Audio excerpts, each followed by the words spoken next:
So we're thinking about the standing forward bend Uttanasana, although what I'm going to say would apply to all forward bends, whether they're seated, wide-legged, or any of the others. And the important thing to realise is that when you're doing a forward bend, you should be moving from here. So this is the acetabulum, this is the hip joint, and if we pretend that this spine is going into a forward bend, we're looking for this movement.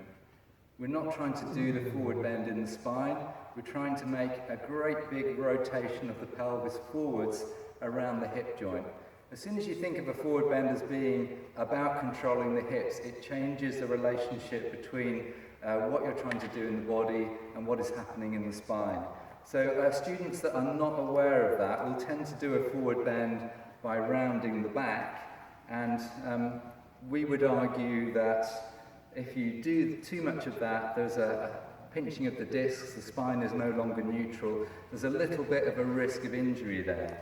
So if we just look at the pose for a moment, so from Tadasana, by bending the knees and engaging the core, the spine and the pelvis become joined via the engagement of bandha and core, and by bending the knees, some slack is created in the hamstrings so that this movement of the pelvis that you just saw in the spine can take place in the body. So this is a really good halfway position. If you had a student with high blood pressure, you might actually stop here and just get them to stretch the legs here.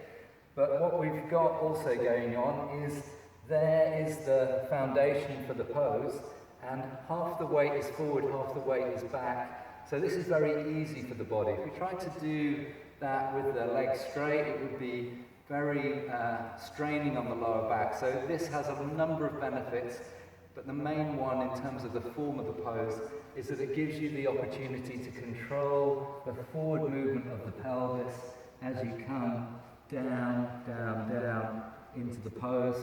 And similarly, we would exit the pose by trying to find that neutral spine, engaging bandha, and reaching up.